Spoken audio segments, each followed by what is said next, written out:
Hello there. Welcome to Fireside with Peter Adkison on Gen Con TV, broadcasting from Chaldea Studios. I'm Peter Adkison. My co-host is Emma Larkins, and our guest today, the Sean Dogger himself, Sean K Reynolds.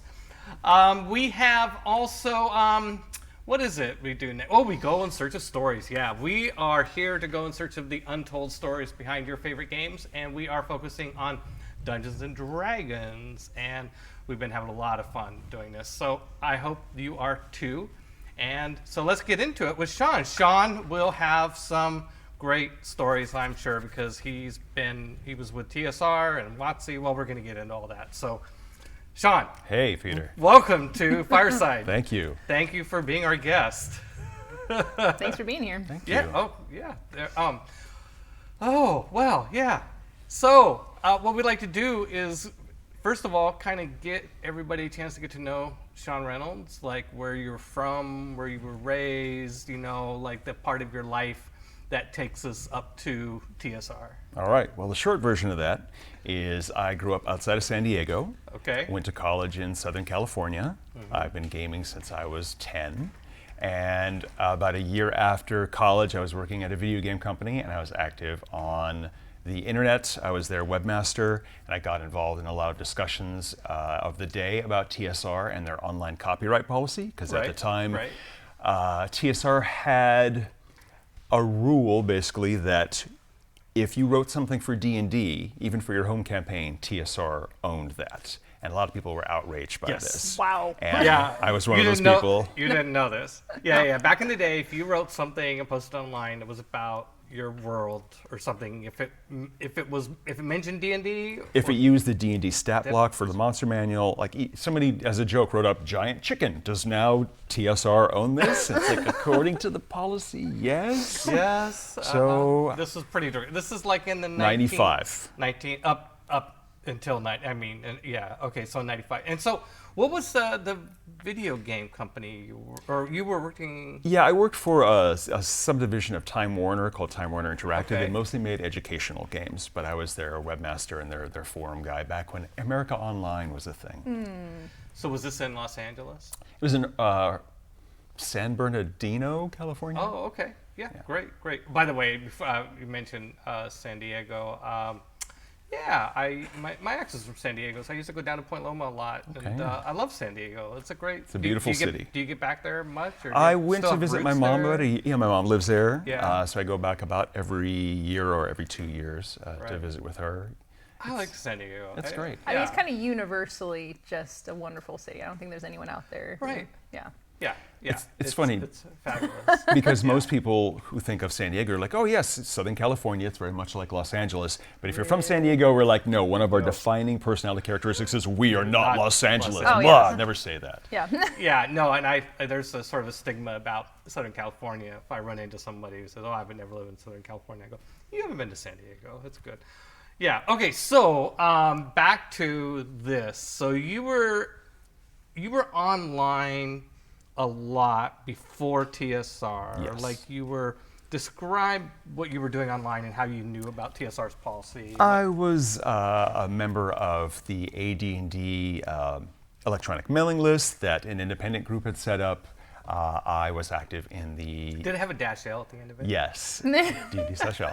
I was active in the D&D news group rec.games.frp.dnd, which is no longer a thing because we don't have to type dots as all that. I love that. I met Richard Garfield on rec.games.board.design. Nice. There you go. I'm, by the way, this whole keeping up with the geek lingo thing, it's amazing. I got 2 out of 2. It's probably not going to... We'll see. All right. So that was our discussion area where people shared talk of their home games and rules questions and that sort of thing. And TSR had a presence there in that there was a guy named Rob who was familiar with the internet. And the internet was new to the public at this point. Like, I had been out of college about a year and a half, and it was a big deal when my college got internet-enabled computers. Yes, and so this was Rob Raub, right? Rob Rep. Okay. My undergrad degree was in computer science, and I remember the day we hooked our computer up to the internet. That was so exciting, in like 1981 or 2, something like that.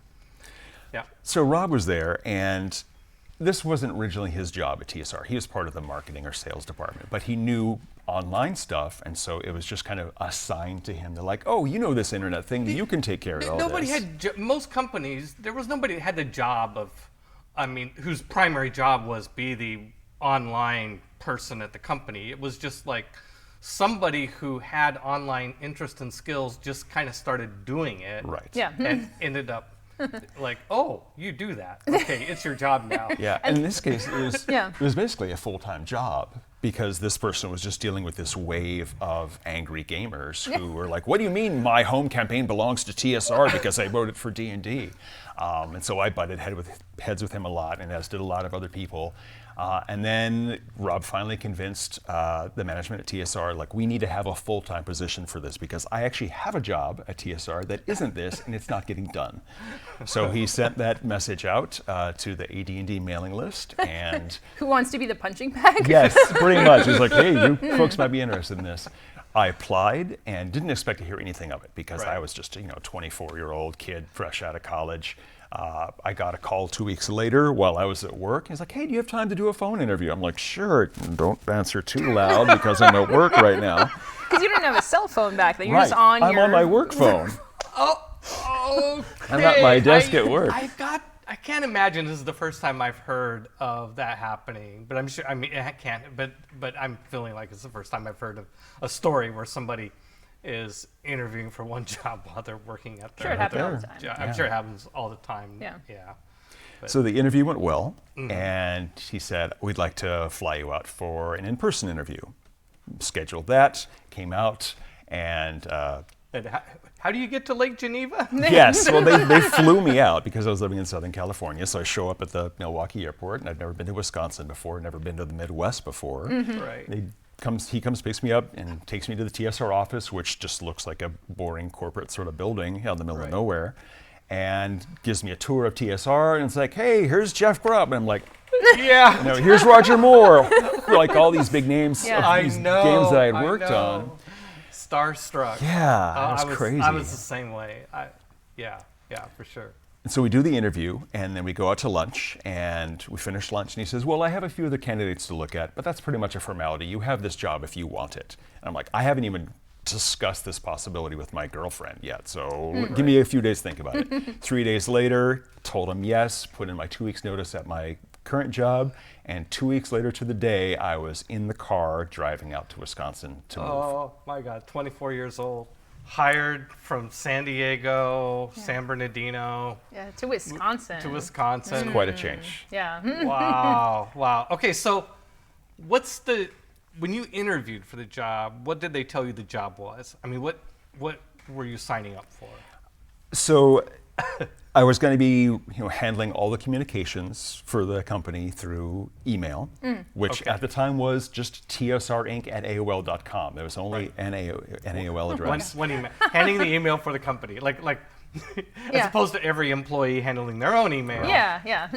Right. We didn't have a website. TSR didn't have a website. We had an America Online forum, so I was in Right. charge of that, and about 20 volunteer remote hosts who would run chat rooms and trivia and run some online games. And most of it was also looking at copyright violations and looking at FTP sites and saying, hey, is there a problem here?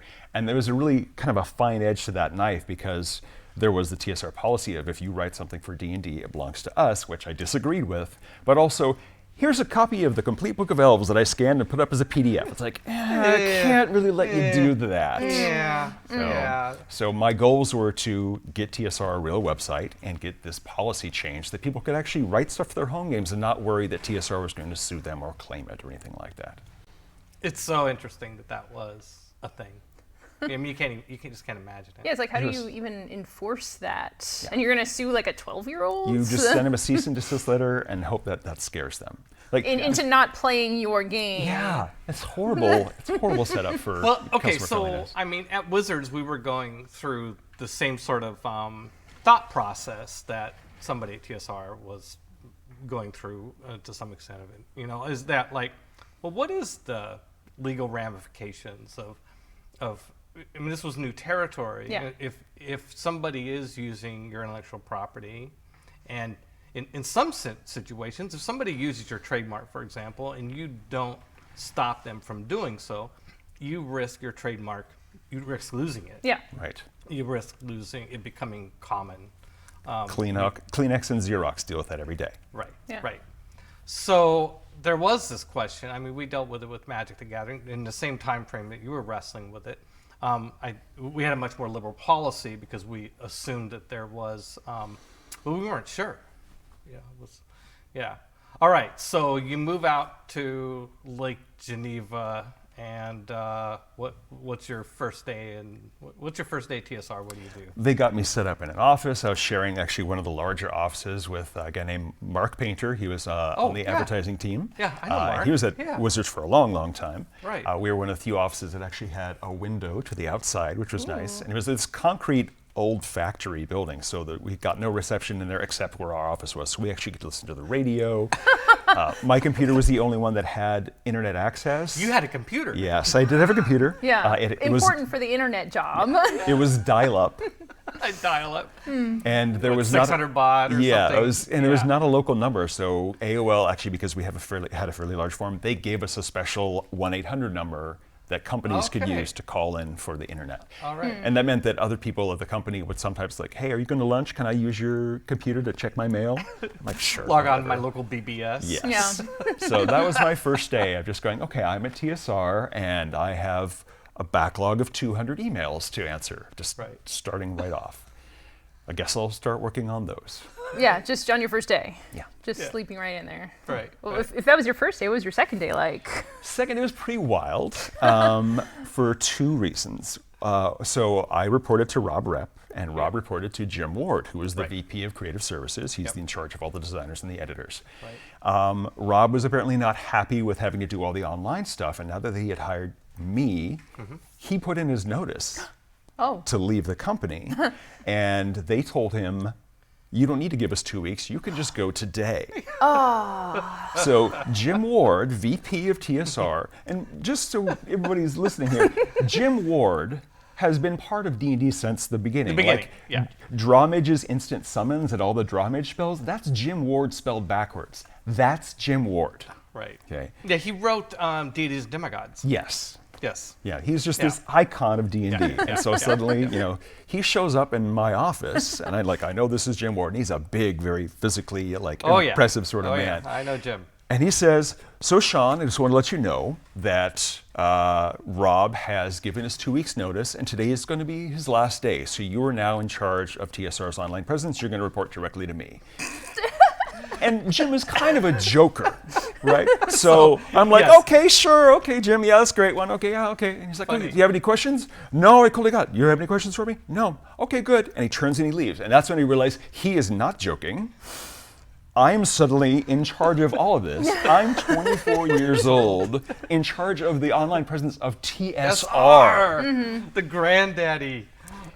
And with Rob leaving, and Rob didn't come back and tell me this personally until about 3 o'clock in the afternoon that day, because he went to say goodbye to his friends at the company. Right. Yeah. And so I was in limbo for 4 hours not knowing where he was. And he says, yeah, I'm leaving. I'm like, yes, I know. Jim came and told me. And he was the only person I knew at the company. And that day also happened to be the day that we were having a 25th anniversary party for TSR. We had this big outdoor event with tables and this catered dinner. Everybody got a Swarovski crystal etched with the TSR logo. And so I'm like, hi, I don't know anybody. I'm the guy in charge of the internet now. What's that? Wait, did you get the crystal though? I got the crystal. Oh, nice. Yeah, that's great. So that was something. It was just nutty. I was very lucky that soon after there were several people at TSR that kind of took me under their wing. Like, here's this weird guy from California that nobody knows, but he seems okay. Oh, that's just the type of story that would just bring out the heartthrob. I mean, I got to imagine you were well taken care of. That you were adopted by at least 3 or 4 people. Yes. So by those Midwesterners. Yes, but they were. TSR. I mean, such a loving group, such a support. I mean, you would, I'm sure, discover this over the next 2 years, right? Yes. The TSR group was, everybody I talked to just talks about what a close group it was, right? Yeah. Except with the upper management. But it was it was just a different level. We didn't interact with them at all. It was just the designers They're and the in the editors. castle up on the hill. You guys are the peasants. You're in the village around the castle, and you all get along great. And because I was technically part of the sales and marketing and advertising team, you could see me being isolated from the designers and editors and creative services, but actually because my job was to arrange, hey, we want to have a chat, an interview with Monty Cook. We want to have, Thomas Reed talk about this. We want to have Harold come and talk about Ravenloft on the chat rooms. I was required to be interacting with these people, so they were interacting with me. So how did, whoa. How did you do a chat with Thomas Reed on the internet back in the days before there's Windows, there's no live streaming, there's no, I don't know that you could do, maybe hook up a camera and do a still photo or something. It was none of that. If the person who was being interviewed had their own AOL account, then they could log in and we'd come to one of the chat rooms that we had as part of our AOL forum, and we would be doing a text interview. Oh, a text interview, of course. Yeah, Okay, like on Reddit. Right. Yeah. Okay, so you're doing a text in the AOL. Yeah, fact. Okay, perfect.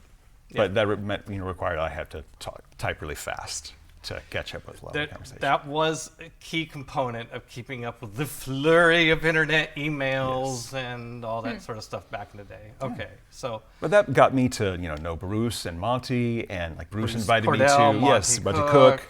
Bruce invited me to playtest his first adventure that he was writing officially as a TSR designer, which was Gates of Firestorm Peak. Okay, and he's going to be here in a couple of weeks. Yay. So Bruce is great. I've always been a big Bruce fan.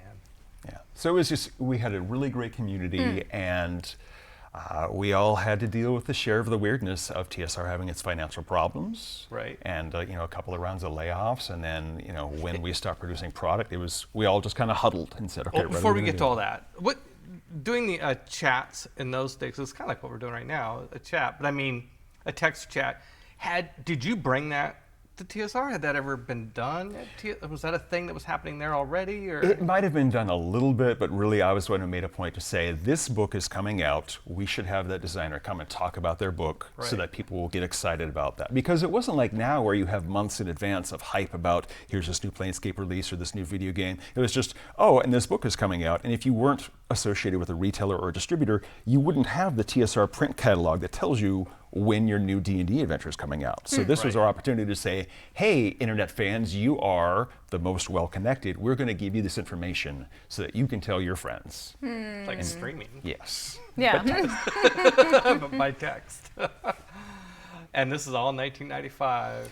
It was a weird time because TSR owned Gen Con at the time. Yes. And when Gen Con happened, the entire company would just switch to Gen Con mode. Yeah. And I don't know if people realized this at the time, but that meant every single employee was doing Gen Con work. Like literally there was one Gen Con where Monty and I were in the booth, the ticketing booth, at 7 a.m. selling event tickets to people coming to Gen Con. Well, good. Yeah. Yeah, I was aren't gonna. you Monty Cook? Yeah, by the way, we love talking about Gen Con on this show.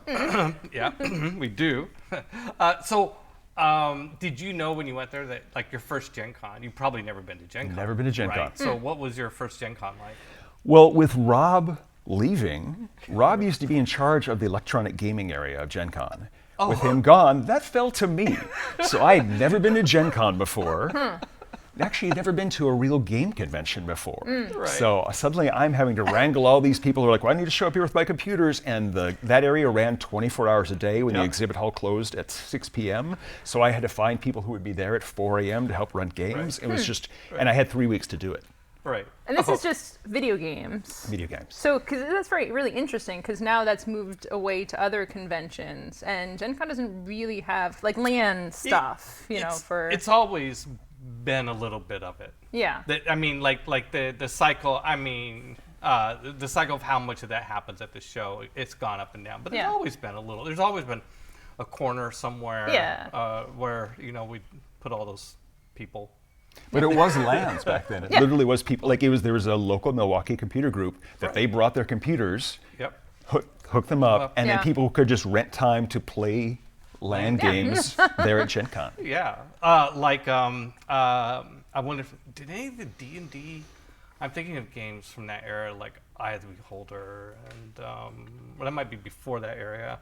Which I wouldn't know because I wasn't at Gen Con at the time. Yeah, I'm just trying to think of the D&D video games of the era. I do were remember any there being LAN some versions. loud booths like showing off their game, but Oh, I don't know yeah. if any of them were. And you could like demo it a bit, but not like, hey, we're going to sit down and play Curse of the Escher Well, Bonds in a group. I mean, we're only in 1995. We're only a couple years away from Neverwinter Nights and EverQuest. Yeah. I mean, we got big computer games really on the horizon. I mean, there are definitely great games happening in those years. So, okay, so any other stories from your time at TSR that you want to share? You can remember, like any interesting sessions with like Monty Cook or Skip Williams, the Sage. So we game. I mean, I gamed with a lot of these people. We did play tests for Birthright and for Alternity and that sort of thing. Right. And TSR is just full of nutty people, and we have so many nutty stories. Many that are not safe for work. Like we had a meeting. We had a room, the library, the TSR library had a marker board. But you're not at work right now. That's true. But there was what we called the quote board, which was just Okay. a big giant pad of paper. Quote board. Quote board, yes. Okay. That people would write not safe for work quotes that had been overheard in various meetings or on the way to various meetings. Okay. And there was always an attribution for them. And often there was this woman named Karen, who was the creative director for, I want to say Mastora at the time. Okay, yeah, But sure. she Mascara was D&D setting. That was Yes. a D&D setting, not an Basic D&D D&D, yes, setting. yes. Right, was Mascara. Original D&D. Yes, yes. But she just was one of those people who just frequently made things that afterwards you would say, "Did you really mean to say that?" Depending on the area, you might say, "That's what she said," or phrasing. It's just like one of the ones that I remember is just. Stay tuned for a special episode of Fireside After Dark, where Sean Reynolds will. And I'll play some smooth jazz. Yeah. Perfect. There was just one where, like Karen had said, she had meant to say, "I'll get back to you on that. I'm being sucked into a meeting right now." What she actually said was, "I'm being sucked in a meeting right now." That sort of thing. Okay. Well, perfect. Why not? Great. Thank you. The untold stories here. I have a feeling you've told that one before, though. No, other people have, but it's a fun one. Ed Stark, one of the designers on Birthright. Right. We were at this play test, and his character has the Speak with Animals spell, and we ended up questioning this squirrel and getting some information about something that was going on. And then at the end of this conversation, Ted's like, "Oh, hey, your squirrel, do you like nuts?" And the squirrel's like, "Yeah, I like nuts." And it's like, "Hey, I've got some nuts in this bag." And so he opens up the bag, and the squirrel's like, "Oh," and the squirrel jumps in the bag and he grabs this thing, and he goes, wham, wham, wham, wham, and just kills the squirrel. And I'm like, "What are you doing?" And he's like, he might have talked to somebody. Oh my gosh. Okay, nutty people. Yeah. Yes. Wow. Wow. Yeah. Awesome. Oh, fabulous. We got jokes this week. squirrel? Or squirrel. Or I squirrel. know. Well, it was an X card. Right. Violence to Yeah. animals. Don't know X wasn't card. wasn't a real squirrel. Was it a It's real okay. squirrel? Yeah, you're right. Yeah, that's right. Fabulous. Okay, good. So let's get up to the dark days. I mean, when TSR went through really tough financial times leading up to the WotC acquisition of TSR, sort of 1996, early 97. A number of people were let go, but a lot of Yes. people weren't. So you managed to survive those days. That was especially difficult because I was the person who was communicating with the outside world. And Dragon Magazine had ceased publication, but there was no announcement. It's just like we're not printing magazines. They're not going out to subscribers. And so people every day would send us emails saying, "Where's my Dragon subscription? I haven't gotten this in 5 months." Yeah, they paid for. Right. Right? They were still paying. And I hadn't been given any information about what to tell these people. And so I had to get really creative in finding ways to have an answer that was slightly informative, but not like revealing actual information about what was going on, because this was still confidential, that the money, like... Almost like a political candidate. Yes. Yes. Like one of the examples is I would tell people, well, the reason why we haven't shipped Dragon Magazine is we've had a problem at the printers, and they haven't produced the magazine. True. Well, the problem with the printer is that, yes, they have a problem in that we're not paying them. That's the problem. And they're not going to print stuff until we do. Gosh. And yeah, just dealing with all those angry emails is really, really rough. And I was trying to, keep it patched together as much as I could. But meanwhile, things are kind of crumbling behind us. And so ignore, everything's fine. There's the burning. Move along, nothing to see here. Exactly. Yes, right. Well, what kept you doing it? At any point, like just being inundated, getting no information, like it would have been completely reasonable to just throw up your hands and say, I'm done. At that point, the remaining people who were part of the creative services team, we were just like hunkered down. We're like, we know the company's had problems in the past, dating back to even the early years. Right. We were hoping that we're going to pull a rabbit out of the hat. We're TSR, we are D&D, we can do this. Since we were just hoping that something would happen that would come along and pull us out of this horrible slump. And it turns out something did. Yes. But none of us were willing to give up just yet. It kind of reminds me of, when you talk to vets and, and their stories of being in battle, and a lot of what gets them through is their loyalty to each other. And I just kind of imagine, based on so many conversations I've had with your former colleagues at TSR, that there was such a strong bond between the employees that you guys were, you weren't going to give up because you'd be letting down your teammates, right? And I think we all kind of felt that we had a responsibility towards D&D. Like if we all left, there would be nobody there to pick up the pieces, and D&D would just not have any of its history or any of its legacy attached to whoever ended up running with it forward. At the end of the day, a loyalty to D&D was more than the loyalty that, say, TSR or I feel that. So so then the deal happens. TSR gets bought. How'd you hear about that? Was there anything about how you heard about it, or?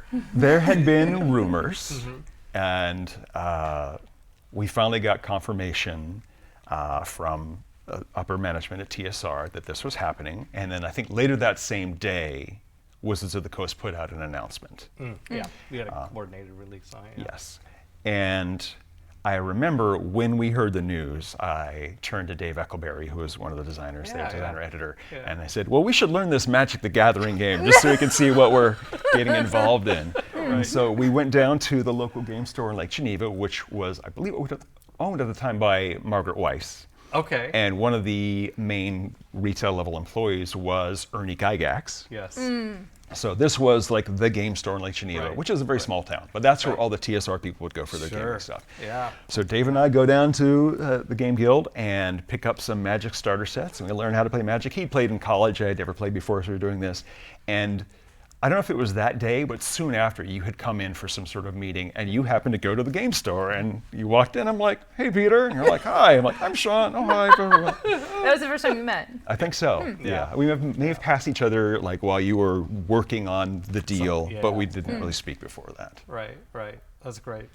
So you got an offer to come out to Seattle. How was that? That was great. I had never been to Seattle before, and basically, we were kind of on this rolling wave of people being informed. Yes, you've got an offer letter. Like, oh, are you in? I'm in. We got a Wizards of the Coast T-shirt. So we're like, we're in. Because people just. And today you got a mug. That's Chaldea Gen Con mug. That's it. There's a recurring theme here. Yeah. Are you in? Are you not yet? It's kind of like joining a cult. Yeah. Okay. Yeah. But a good one. Well, I was raised in a cult, so. Okay. Yeah, there you go. So we were all like, yes, we're all in. We're excited. We knew that you were just a fan of D&D, and we were just very enthusiastic about you coming in and making the survival of D&D a priority.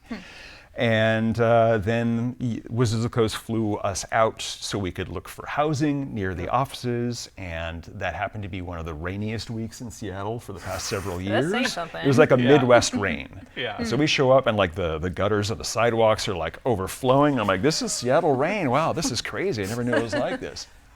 Lisa Stevens was the one showing me around. She took me to the Wizards of the Coast Game Center, which was one of the big retail site there. And yeah, that was really, really cool. We all ended up picking our various apartments. There is a street in Renton where Wizards of the Coast is called Petrovitsky, and there are a bunch of apartment complexes there, and most of the TSR transplants ended up in 3 of those, and so it was just TSR part A, B, and C relocated to Washington. And then we would just come into the Wizards of the Coast office, and we were like, all right, we're here to be working on D&D, and we were all in the same area. We had our little cubicles, and we were just, it was a crazy time because we were just picked up and transplanted. Yeah. Almost like by the hand of God, and just be like, you are the chosen people. We're going to move you over here, and you're going to keep on working on D&D. And now you don't live in Wisconsin. On top of that, Yeah. like, this is great. It's not super cold here, and the beaches It was really exciting for us too. I gotta say, like, hey, we got Skip Williams is right here in our office, this stage, right here. Harold Johnson's here, all the. So was your role intended to be the same then? Like still being the digital face or online face of D&D? I was brought over I was made part of the Wizards web team. Okay. So I was basically the Wizards of the Coast webmaster. In the intervening 2 years that I was there, we did have a website. It was not hosted by TSR. It was hosted by our licensing partner, Interplay, because they had a website, and so they just set aside part of their server. 2 years. You're talking about 2 years at TSR or 2 years at Wizards? TSR. Okay, yeah. Between me being hired and the transition okay. to Wizards of the 95 Coast to happening. 97, Yes. right. So we had a TSR website hosted by Interplay, and Wizards said, no, we're going to actually host that under our own company now. So all that stuff got migrated. And I realized that my 2 goals for coming to work at TSR were get that crazy online policy fixed, Yeah. and get TSR a website. Right. And having accomplished both of those things, I realized my work is kind of done here. There's a lot of redundancy between what I was doing and what the rest of the Wizards web team was doing. And so I told my manager, Mark Sparky Schmaltz, that we were... Sparky? Yeah, we had Sparky on the show, by the way. Oh, good. During the magic part of our show, yeah. Mm-hmm. I told him, hey, I'm going to be looking for other opportunities here at Wizards.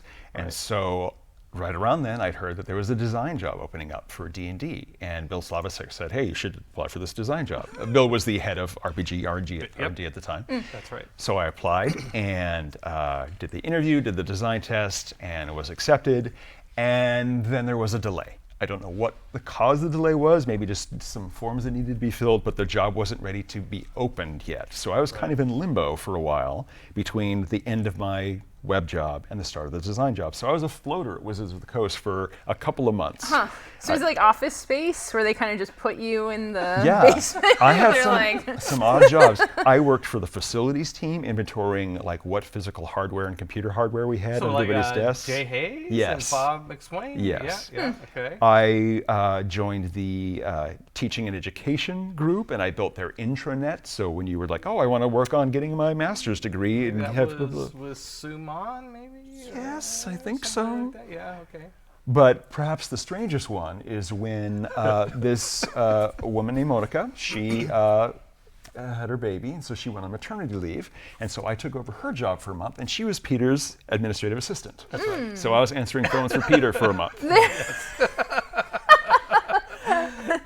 So you worked very closely together. Yes. Well, Yeah. you were obviously very busy, so I was just sitting there at the desk and doing the usual thing. But it's just kind of funny that for a while I was your admin. That's right.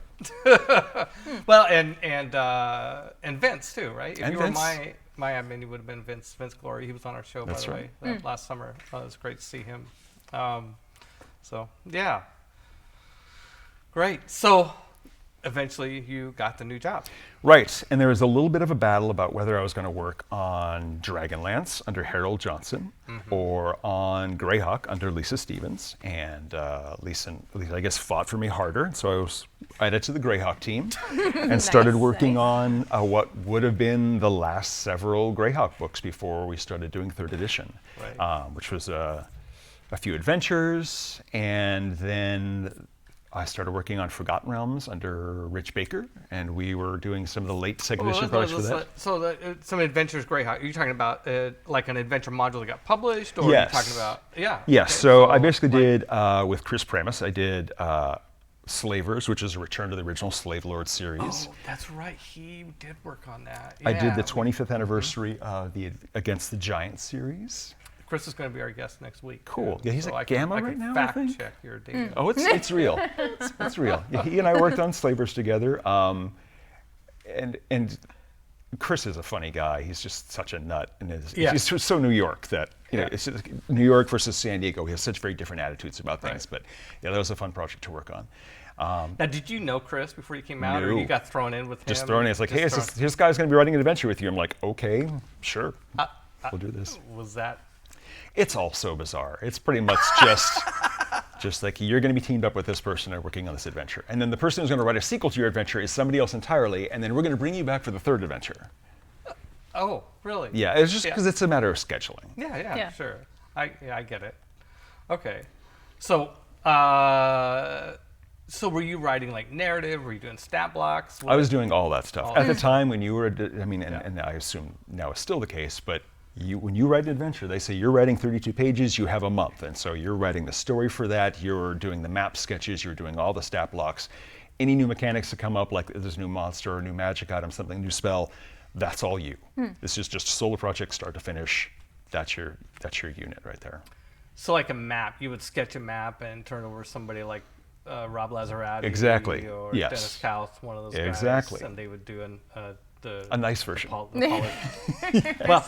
I do the same thing with Rob Lazarati with my Chaldea maps, actually. He's been the cartographer on, we just finished up a couple months ago. That's very cool. No, he's great. I love him. Yeah. Yeah. And Rob is just so very low-key about stuff. Like, you look at him and you think he's like some like badass, almost kind of punk goth sort of guy, but it's just like, yeah, I had a question about, should this be this monster's head on the map? Should that be like more of a demon horn thing or or a goblin? And he's so easy to work. He's so like, so all right.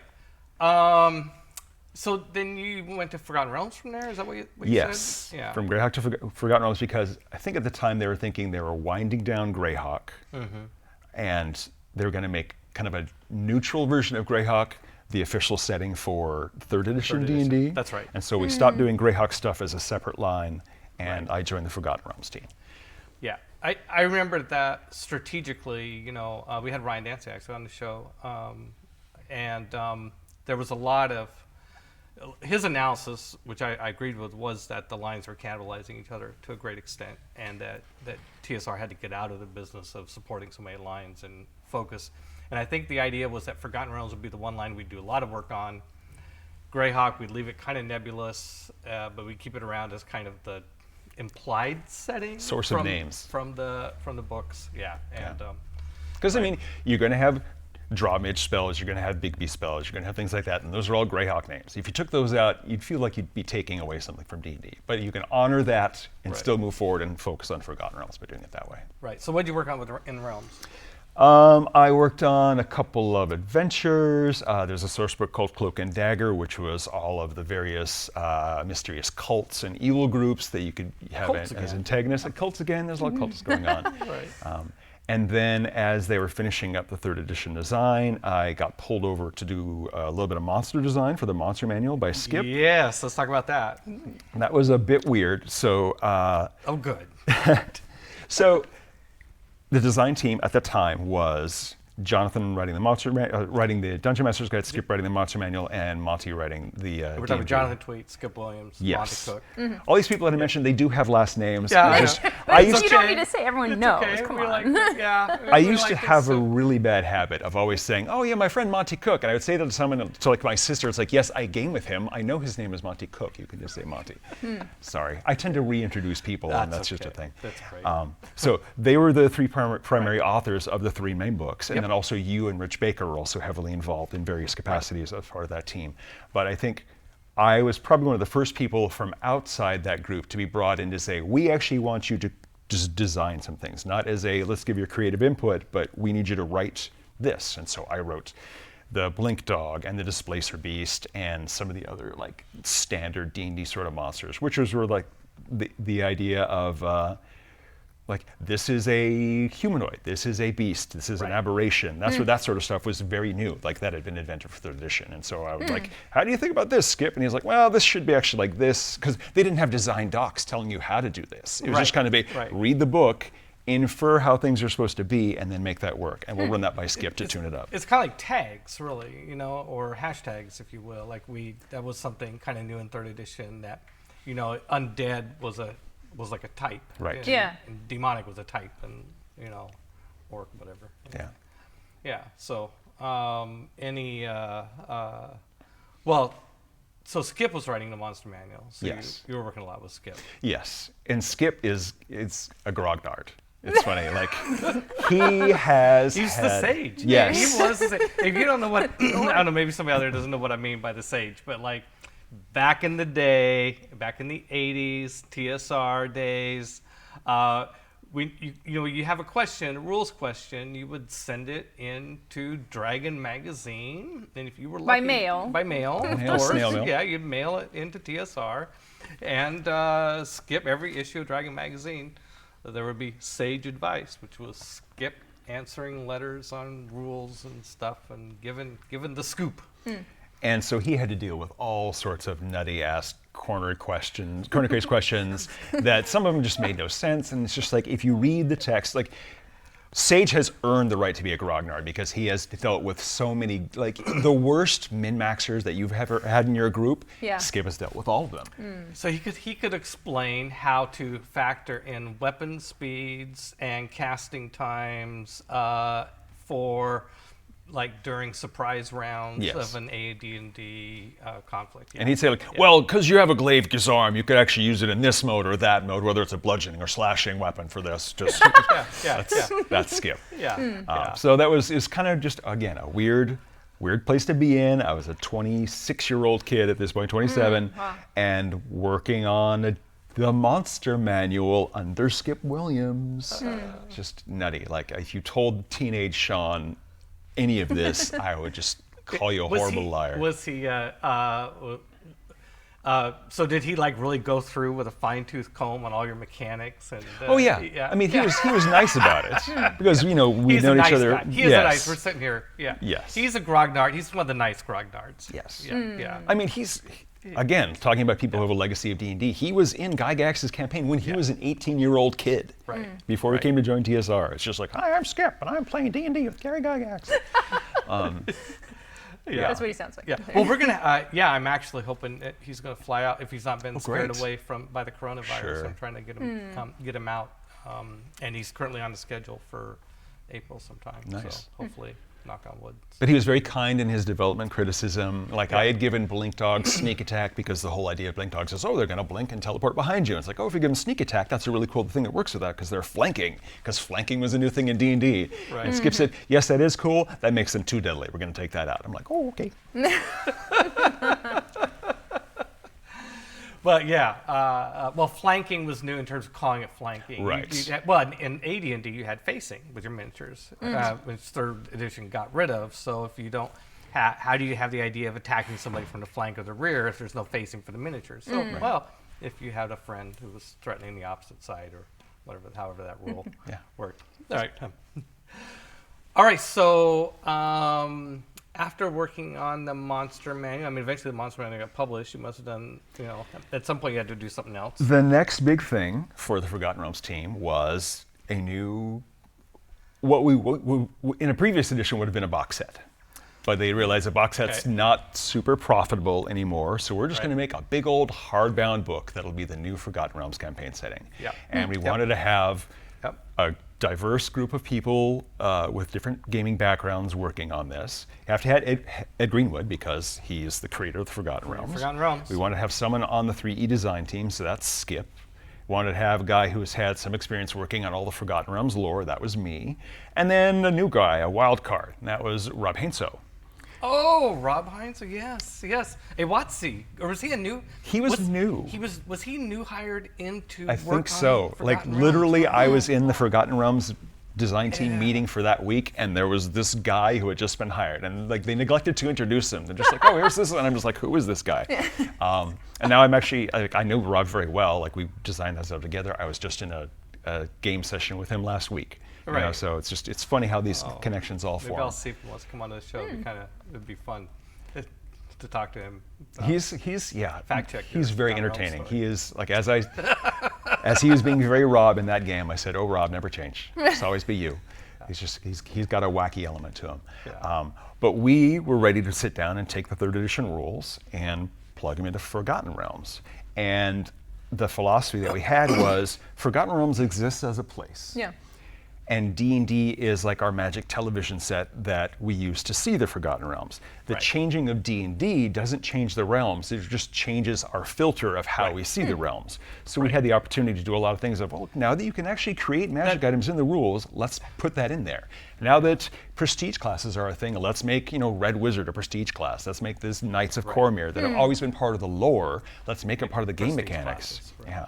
So we flew out to Ontario, Canada. Well, I got to interrupt you, but that that thing about how you looked at the world as well, the rules have changed, but the world hasn't, was a departure from how when I think it was AD&D Second Edition came out, the Forgotten Realms, the world. There was like this weird event. The Avatar trilogy, yes. There was this this crazy event that changed the nature of magic, which was a different approach to like, oh, the rules are changing, so there needs to be some sort of weird thing happening in story. the world, Yeah. in the story that reflect, which was interesting.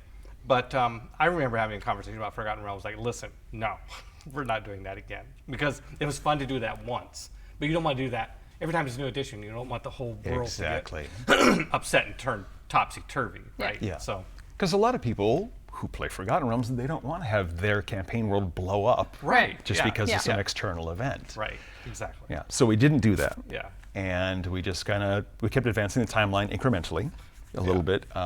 And we just came up with all these ways to plug in all the 3rd edition mechanics. They flew us out to Ontario, Canada, so we could just meet for a week and had basically a summit out there in Canada to talk with Ed about his ideas about where the story that's should why go I was next. like, what were you doing in Canada? Okay, so that's where Ed was. Yes, Okay. he lives outside of Ontario. Yes, So we yes. flew into Ontario, and then we all just kind of stayed in a hotel there and just did a week of meetings and marker boards and discussing ideas. And this thing could be like that. It was just really high energy time, and we all got to interact with Ed. And Ed is just such a nutty character. He's a great guy. And he has He's a no great guy. boundaries and no filter.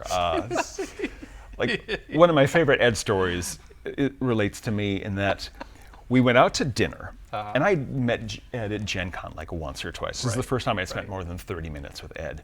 Yeah. And I happened to be sitting next to Ed at dinner this time, and somebody said something vaguely flirty, and I said something vaguely flirty, and because Ed is Mr. Flirtmeister, he just sees that as an opportunity. So I said something flirty, and Ed next to me goes, "Oh, really, blah, blah, blah, blah, blah, blah, blah." And I was just like, yeah, whatever.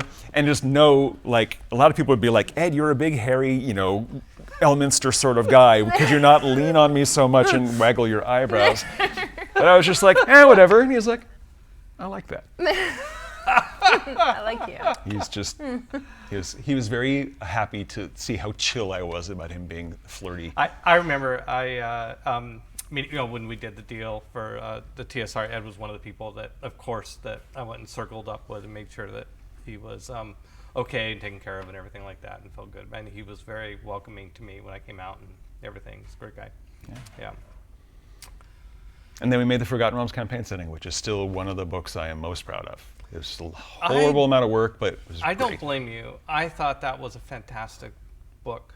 The Forgotten Realms, of course, great, and I thought I was very proud when we came out with that setting. And one thing we wanted to do for that was we wanted to make every single country in the Forgotten Realms a place where you could say, I want to run a campaign here now. I want to run a campaign. Because mostly the focus was on the Dales and Cormyr. But now we said, well, what if you want to have a campaign set in Rashomon? What if you want to have, so Waterdeep. Exactly. Yeah, And yeah. so- Not as a place. I mean, as a place that everybody knows already, Right. as opposed to go somewhere else. Yeah. And with my background of working on Greyhawk, I interact with a lot of Greyhawk fans. And there's this horrible dichotomy with like Greyhawk fans and Forgotten fans, and never the twain shall meet. They just could not stand each other, didn't like each other's worlds, didn't like each other's play styles. And after that book came out, I had Greyhawk gamers come up to me at Gen Con and said, you know what? I used to hate the Forgotten Realms. This book makes me want to run a campaign here. Oh, that's awesome. So I was just lovely. like, thank you, that we did it. Well, and we did an electronic game. What was the video game that? Descent into Undermountain? No, but it was set in Forgotten Realms. But it wasn't dungeon. It was you were traveling all over the Forgotten Realms, and it came out with third edition Baldur's Gate. Oh yes. Oh yeah, I've Right. heard of it. Yes. Did you support that in any way? Not Baldur's Gate 1, but actually when I left Wizards of the Coast a few years later, I left to go work for Interplay Oh well, as a designer. so we only have a few minutes left. So that seems like a great segue into after that we can find out what Sean's doing now. But yeah, get us to the point where you left Wizards and where you went. So they were working on Baldur's Gate 3. Right. And they had a designer who knew third edition and knew Forgotten Realms, but he was the only person who knew third edition. And so he said, I really would like to hire another designer who knows D&D 3E so that he can work with the programmers and the scripters to make the game play like third edition. Right. And they interviewed me, gave me the job, and I told TSR, or again, TSR, they're kind of mixed up in my brain. It's okay. I do the same thing. Yeah. I told Bill Slavosek, hey, I have this job opened up, so I'm going to be leaving in the next X amount of months. Right. There had been rumors that there were going to be some layoffs happening, and I said, if there's going to be layoffs, feel free to go and have me be one of those people because I've got this other job set up. Right. And so next round of layoffs came up a few months later, and I was one of them, but it was like completely amicable. I said, yes, it was great, not a problem. Went to work on Baldur's Gate 3. Yeah. And now, then are they based in Vancouver? Did you go out? Were they? They're in Irvine, California. Irvine. Nice. Okay. Yeah. Okay. I think BioWare is in Vancouver. BioWare. Yeah. That's right. BioWare was in. And okay. when was this? 2003. Okay. Oh, and BioWare did Neverwinter's Nights. Right. And Interplay had the Baldur's Gate. Right. Yeah. Right. Okay. So you moved back down to Southern California. Down in Southern California, worked on video games for a year. I worked on Baldur's Gate 3, which got canceled. Because of a crazy licensing issue. Worked on what would have been Fallout 3, which got canceled because of office politics. Okay. Started to work on an Exalted video game. That got paused, and I started to work on a different game that was kind of based on Baldur's Gate. And then the company just completely imploded. And I ended up at Upper Deck working on card games, like World of Warcraft and Avatar The Last Airbender. And then... At Upper Deck, did you work with Scott Elliott while he was there? Yes. Yeah, because he came and worked at Gen Con for many, many years. And let's see, Jeff Danae was probably there. Yep. Yeah. Yeah, Jeff was my boss. Yeah. All right. Yeah, actually, well, it was okay. Omid Dariani and then Jeff Danae. That was an interesting company. Yes, that was. That's a whole other hour of stories there. And then they had some layoffs when Yu-Gi-Oh! Took a slight downturn. And so I found myself available, and I messaged Eric Moen at Paizo and said, hey, I've been doing a little bit of freelance for you. I just got laid off. If you have any more work, he said, we actually have a developer position that's opening, and come work for us. So I worked for Paizo for a few years. A few years? 3 years, 6 years. And So what, you on Pathfinder then? on Pathfinder, I was a developer and designer before Pathfinder was a thing. So I was still working on their pre-Pathfinder. And they decided we're going to have Pathfinder. I was there. Jason was working on the Pathfinder Rules Edition. I joined the design team. Jason. Bowman. Okay. Okay. And yeah, we had 4 years of Pathfinder products, and then I left to go do my own thing, moved to Indiana, moved back from Indiana after a year, said, oh, don't want to do that anymore. Came back to Seattle, and I was a contractor. You're not 24. I know, it's a harder move. It's a harder move.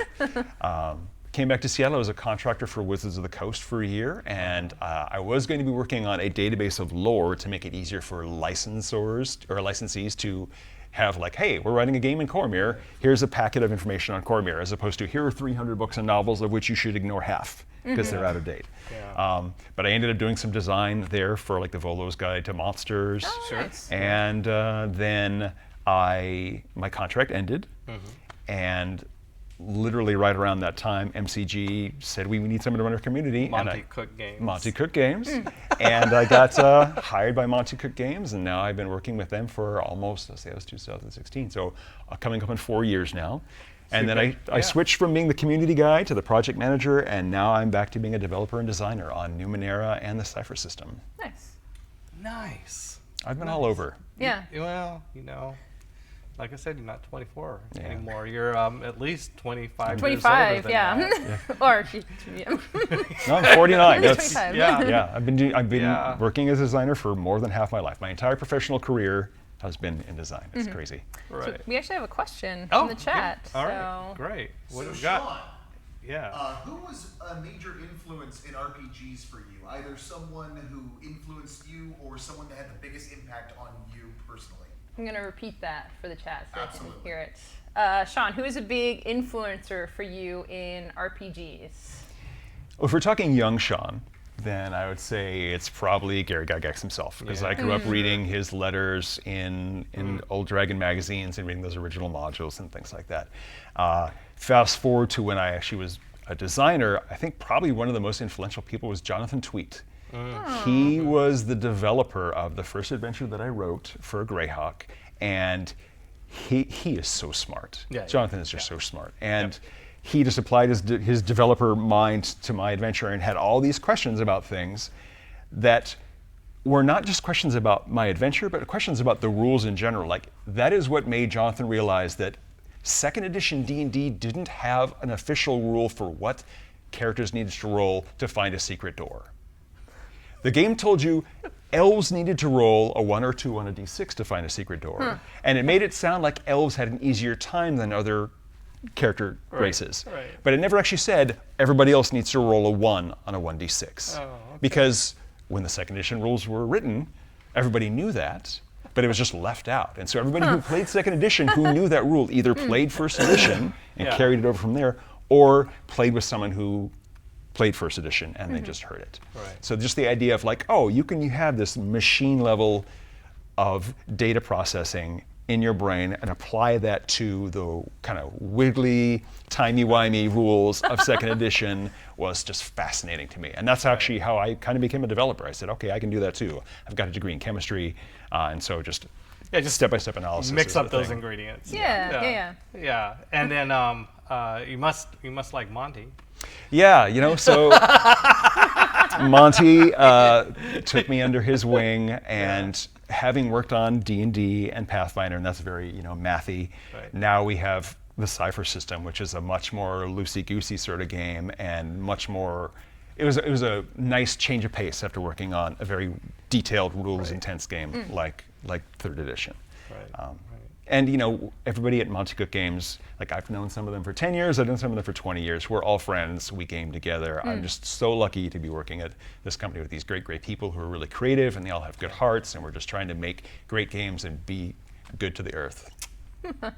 We should clip that and send that to them because they're going to love. Yeah. Just make great They're in games. chat right Good to now. the earth. Oh, good. Good. so Yeah. Well, ask them what they want me to say while I'm here. Say more. They totally didn't pay you to say that. There might be a Kickstarter. Yeah. So Oh, yeah. we just have a That's couple minutes important. late. So what? Tell us something. Is there anything interesting going on at Monty Cook Games these days? Tell us more. We are doing a Kickstarter for a campaign setting called Talus, Yep. which is actually the first third edition campaign setting.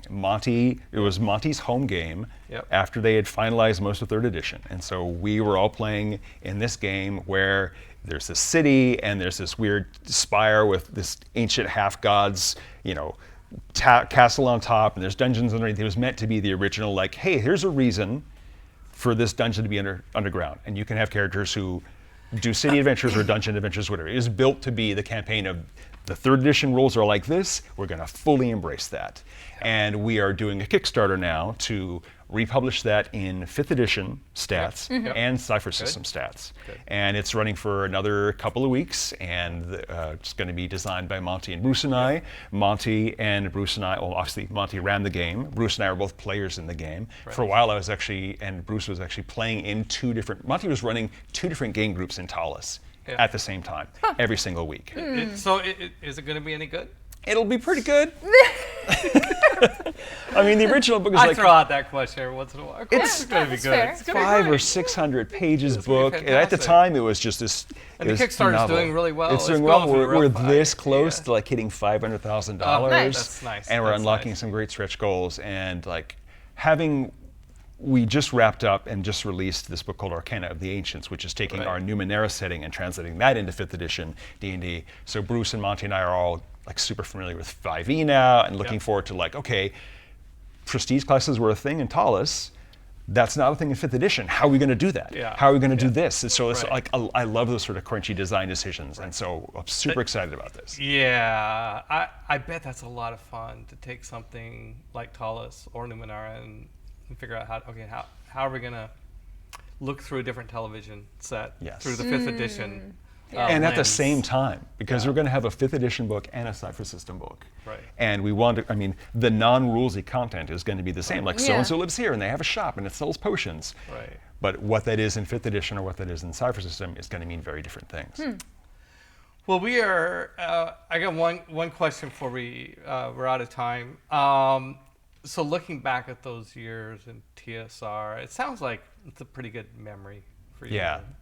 Yeah. TSR was just, I never would have expected that I would have been working at TSR in any capacity, and I got to write for D&D, Yeah. and then Wizards of the Coast came along and saved D&D, and I was so thankful for that, both in a personal Trust standpoint me, I of, was equally thankful for the opportunity. Yes.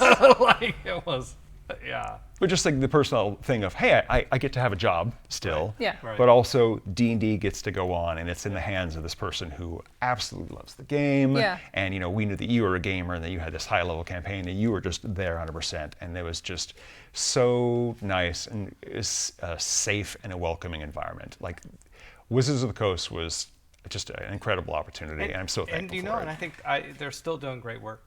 I mean, I feel like they still do great work. I have Mike Merles. Is he still there? And Ray Winninger's there now, and I know Dom Murin's there. She Yep. was on the Yeah. show last week, Yep. right? Yep. And well, D&D lives on. That's right. Yeah. Well, thanks, Sean. Thanks, Peter. Thanks, for Emma. coming on. Thanks for joining It us. was great to have you here. Oh, I loved it. It was great to catch up. I think it's probably the first time we ever sat down and talked for a full hour. Yeah, we usually see each other in passing at Gen Con, and that's about it. So it's Yeah. nice to just Yeah. share Yeah. some stories. Yeah. All right. Well, another great episode of Fireside. Thanks for joining us. Thanks to Marcus Mays, our technical director and our studio manager. Thanks to Emma Larkins, my co-host. Thanks to Sean Reynolds for being our guest. And thank you for coming in. Thanks to Gen Con TV for being our host, and to Chaldea Studios, which, by the way, we got a new sign today. Maybe we can get a picture of it up somewhere on the internet and Ooh, show yeah. you guys. Yeah.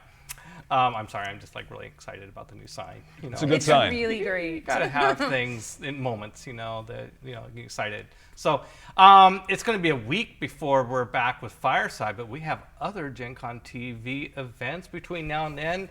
We have tonight the Westgate Irregulars, which is a local author group who are playing Dungeons and Dragons, and that's at 6:30 tonight Pacific time.